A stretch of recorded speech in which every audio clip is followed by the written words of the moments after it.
Baik Bapak Ibu dosen, Assalamualaikum warahmatullahi wabarakatuh. Kembali lagi dengan saya di channel saya. Terima kasih buat Bapak Ibu dosen yang terus memantau perkembangan terkait dengan dunia dosen melalui channel Mimbar Intelek.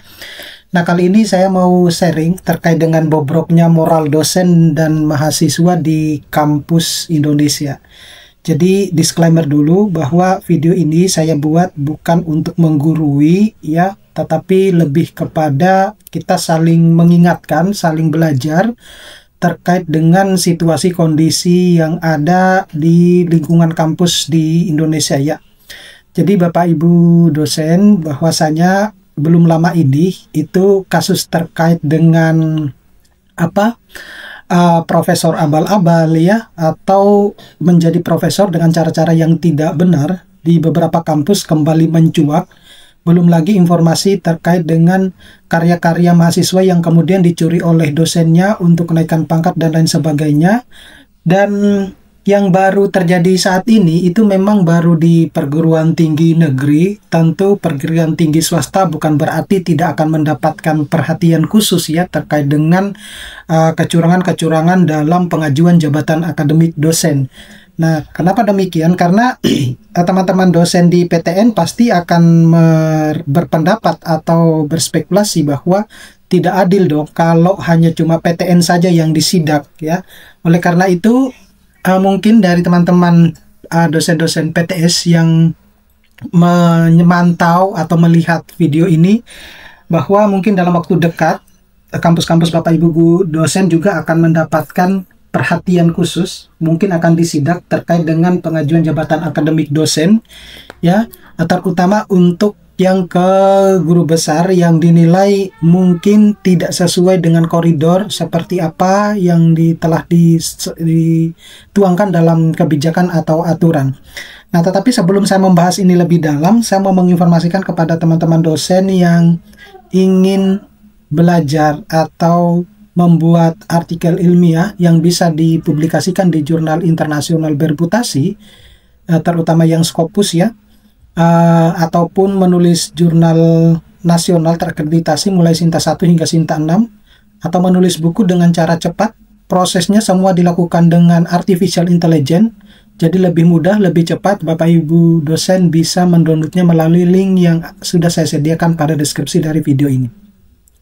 Nah, tanpa panjang lebar Bapak Ibu dosen, mungkin sedikit agak panjang video ini ya, tapi nggak apa-apa karena ini sekali lagi ini hanya cuma untuk kita saling belajar lah, bukan untuk menggurui maksud saya ya. Jadi konsep dan kerangka dulu bahwa penting Bapak Ibu dosen untuk memahami moral dan etika di dalam kehidupan kampus ya. Jadi apa sebenarnya yang dimaksud dengan moral atau etika akademik dan integritas gitu ya. Jadi kalau moral itu merujuk pada nilai-nilai norma dasar yang mengatur apa yang dianggap benar dan salah dalam berperilaku.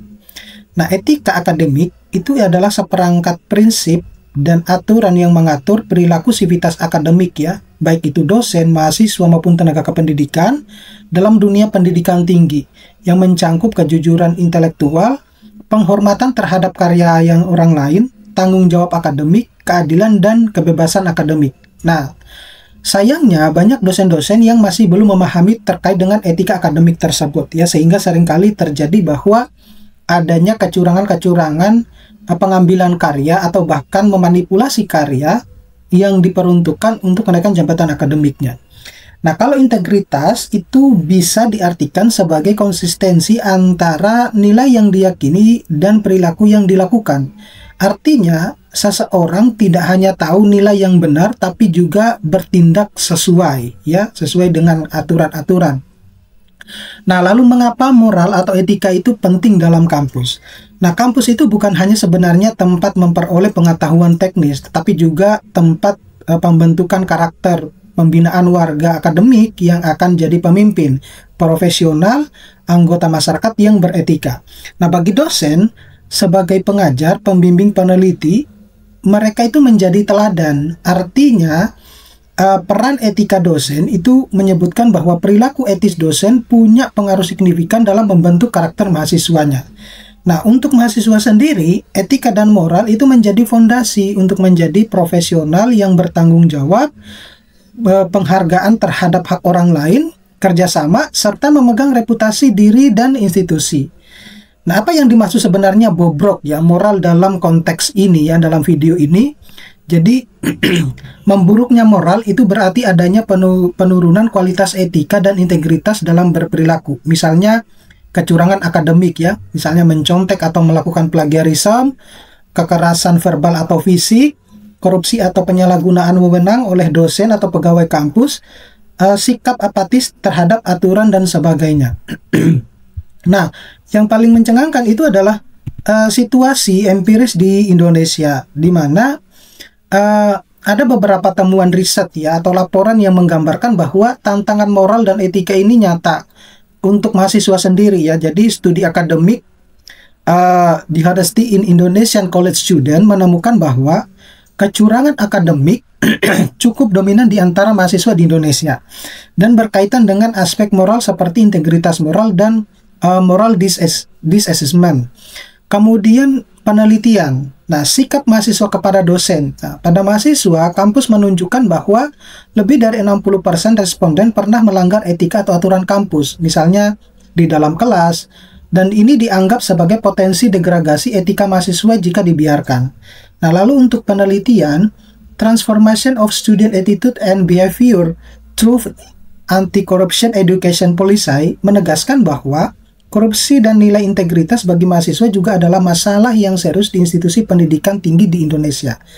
Nah, untuk dosen atau pihak akademik ataupun institusinya sendiri, bahwa kode etik dosen itu menjaga marwah akademik dan integritas dosen, menyebut tantangan etis yang dihadapi oleh dosen, antara kompetensi, tekanan institusi, tanggung jawab profesional, maupun kebebasan akademik. Nah, studi Combating Corruption in Indonesian Scholarship Pursuits itu menegaskan bahwa korupsi akademik, misalnya dalam penelitian, publikasi maupun pengelolaan institusi, adalah tantangan nyata di konteks Indonesia. Nah, regulasi dan pedoman kode etik dosen dan mahasiswa banyak diterbitkan, misalnya di institusi ya, tetapi penerapan dan kepatuhannya menjadi persoalan. Nah, untuk penyebab terjadinya degradasi ini, ya, degradasi moral, jadi ada beberapa faktor ya. Yang pertama itu faktor struktural atau institusi. Jadi budaya institusi yang kurang menegakkan akuntabilitas, kemudian transparansi dan sanksi bagi pelanggaran etika. Nah, ketika pelanggaran ya, tidak mendapatkan konsekuensi, maka moral menurun. Di mana di Universitas Indonesia itu menunjukkan sistem pelaporan yang masih lemah. Kemudian ada beban administratif peneliti atau dosen yang tinggi ya, di mana ada tekanan publik ataupun universitas terhadap publikasi ya secara kuantitatif dan dapat mendorong perilaku yang tidak etis, misalnya publikasi ganda ataupun plagiarisme karena fokus pada jumlah bukan dari kualitas. Nah, untuk kurikulum dan pendidikan karakter atau etika yang belum terintegritas secara kuat ke seluruh sivitas kampus, meskipun sudah ada upaya anti korupsi dan etika akademik. Sistem evaluasi mahasiswa yang terlalu fokus pada nilai atau hasil semata itu bukan proses pembelajaran. Sehingga mahasiswa mempunyai insentif untuk mengakali sistem cheat ya. Ada juga pemimpin institusi di mana rektor ataupun dekan yang kurang atau tidak menunjukkan teladan etis yang kuat, sehingga budaya toleransi terhadap pelanggaran ini akan seringkali muncul. Nah, seperti apa sebenarnya faktor individunya? Jadi faktor individu rendahnya kesadaran integritas pribadi, di mana baik mahasiswa maupun dosen itu mungkin memahami etika tetapi tidak memiliki internalisasi yang kuat atau moral reasoning yang matang. Nah, studi tentang moral reasoning dan kecurangan akademik menunjukkan hubungan yang signifikan. Ada juga pengaruh lingkungan teman sebaya, di mana budaya kampus yang permisif terhadap pelanggaran, contohnya misalnya semua orang juga mencontek, itu wajar katanya ya, tapi ini sebenarnya moral disassessment. Kemudian ada tekanan pribadi, di mana mahasiswa yang merasa beban terlalu berat, kurang persiapan, atau dosen yang merasa tertekan agar publikasi cepat, itu bisa mengambil jalan pintas yang tidak etis.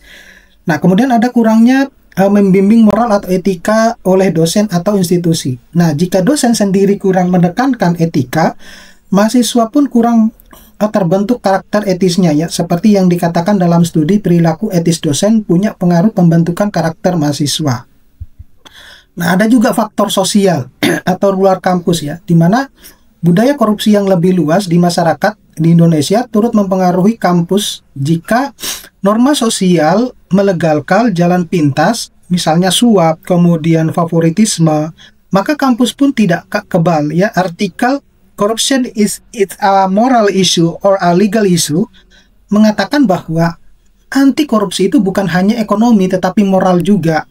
Kemudian ada ketimpangan sosial ekonomi, di mana mahasiswa dari latar belakang ekonomi rendah mungkin merasakan sistem tidak adil atau merasa terpaksa untuk mencari jalan pintas. Nah, teknologi dan internet juga merupakan faktor sosial di luar kampus, di mana memudahkan plagiarisme, penggunaan jasa atau karya tulis orang lain, cheat online, sehingga memunculkan tantangan baru di etika akademik.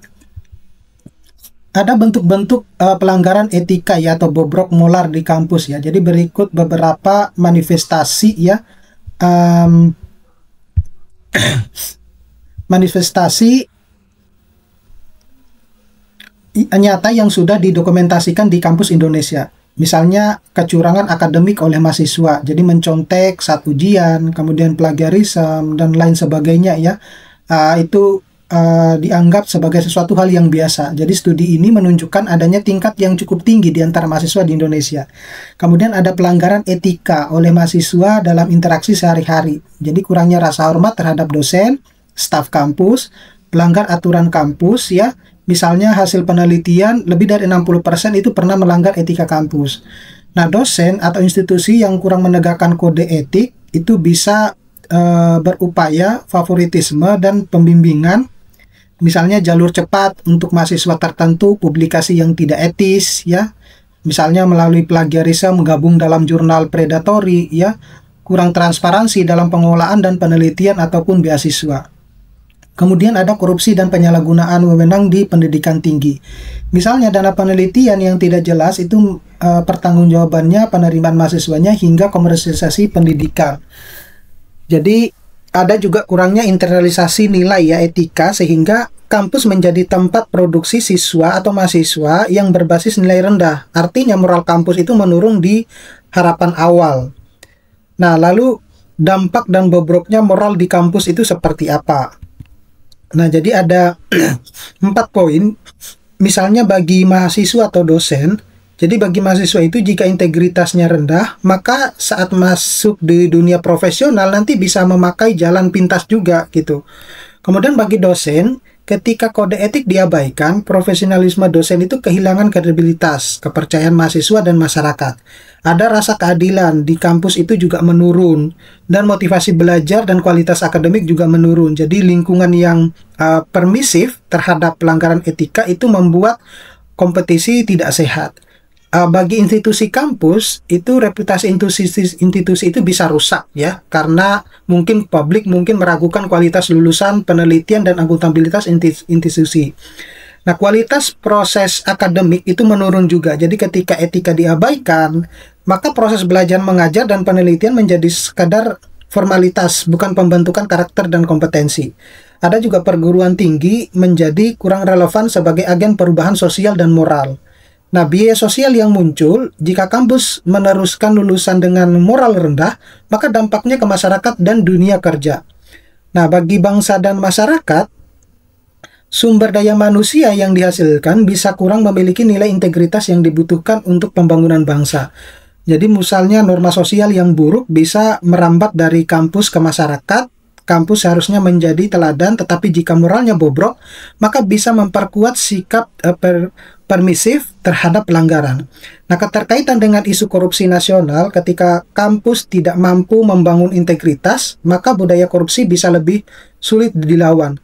Nah, studi anti korupsi menegaskan pentingnya pendidikan anti korupsi di kampus.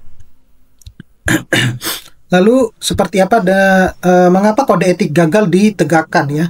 Jadi ini tantangan ke depan bahwa ada beberapa alasan. Jadi kode etik dan kebijakan itu mungkin ada, tetapi implementasi dan sanksinya lemah atau tidak konsisten. Contohnya, banyak kampus memiliki kode etik dosen atau mahasiswa, tetapi pengawasan dan penegakannya itu masih rendah.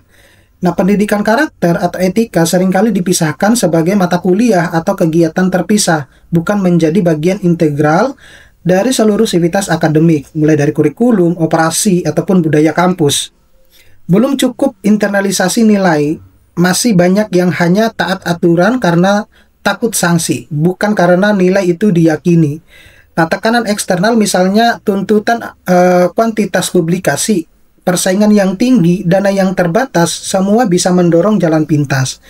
Nah, lingkungan dan budaya kampus yang permisif atau bahkan mendorong pelanggaran, contohnya misalnya teman sebaya yang mencontek dosen yang memaklumi. Nah, budaya seperti ini tuh sulit dirubah hanya dengan regulasi.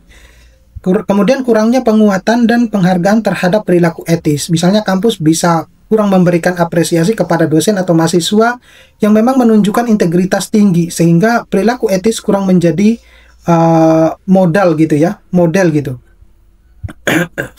Nah, ini rekomendasi dan penanganannya bahwa ada 3 yang harus diperhatikan di sini. Jadi untuk penguatan institusi, nah kampus itu harus menegakkan kode etik dengan jelas ya. Kemudian integritas pendidikan etika atau karakter ke seluruh aspek kampus, bukan hanya sebagai mata kuliah, tetapi dalam aktivitas pembelajaran, penelitian, maupun pengolahan kampus. Seperti itu.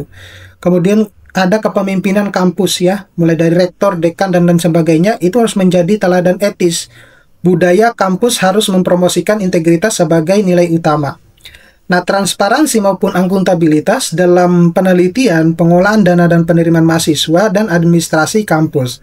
Nah, penguatan budaya penghargaan terhadap perilaku etis, misalnya penghargaan publikasi kisah sukses dosen atau mahasiswa yang berintegritas. Kemudian ada di bidang pendidikan atau pembinaan individu ya. Misalnya kita bisa melakukan pelatihan atau pembimbingan moral atau etika reguler bagi dosen, mahasiswa. Ataupun juga bisa mendorong refleksi diri, misalnya pengembangan moral reasoning ya. Ada juga memfasilitasi mahasiswa dan dosen untuk turut aktif dalam kegiatan anti korupsi, layanan masyarakat yang dapat membangun identitas moral yang kuat. Kemudian menanamkan nilai penghargaan terhadap proses, bukan hanya hasil, jadi mendorong kejujuran, kolaborasi yang jujur, dan penghormatan terhadap karya orang lain. Nah, berikutnya ada perubahan budaya di kampus. Jadi misalnya kita membangun iklim pembelajaran yang mempromosikan kejujuran, rasa hormat, ataupun kerjasama. Kemudian melakukan revisi sistem evaluasi pembelajaran yang terlalu menggandalkan ujian atau hasil tunggal. Kemudian menciptakan komunitas akademik yang terbuka. Jadi mahasiswa dan dosen itu saling menghormati, transparan, atau ruang dialog etis dan tidak hanya hierarki. Ada juga pengawasan dan evaluasi. Nah, jadi melakukan audit ataupun monitoring secara berkala terhadap pelaksanaan kode etik, serta memanfaatkan data dan penelitian untuk mengetahui titik-titik kritis moral atau etika kampus. Misalnya, kita melakukan survei kecurangan atau budaya kampus. Bekerja sama dengan lembaga eksternal, misalnya Biro Anti Korupsi kampus, kerjasama antar institusi untuk benchmarking dan perbaikan. Nah, secara kesimpulan, itu adalah ada degradasi moral di kampus nyata dan secara kompleks ya, di mana masalah bobroknya moral dosen dan mahasiswa di kampus Indonesia itu bukanlah mitos sebenarnya. Terdapat bukti empiris bahwa tantangan etika, integritas, dan moralitas memang nyata. Nah, jika tidak ditangani secara serius, maka dampak tidak hanya pada individu atau institusi, tetapi pada kualitas pendidikan tinggi dan masa depan bangsa. Nah, penanganannya itu memerlukan kombinasi antara regulasi institusional, pendidikan karakter yang berkelanjutan, kemudian perubahan budaya kampus, dan penguatan individu. Jadi, itu saja Bapak Ibu dosen, mudah-mudahan ini bisa bermanfaat. Nanti kita akan ketemu pada video-video selanjutnya. Saya Assalamualaikum warahmatullahi wabarakatuh.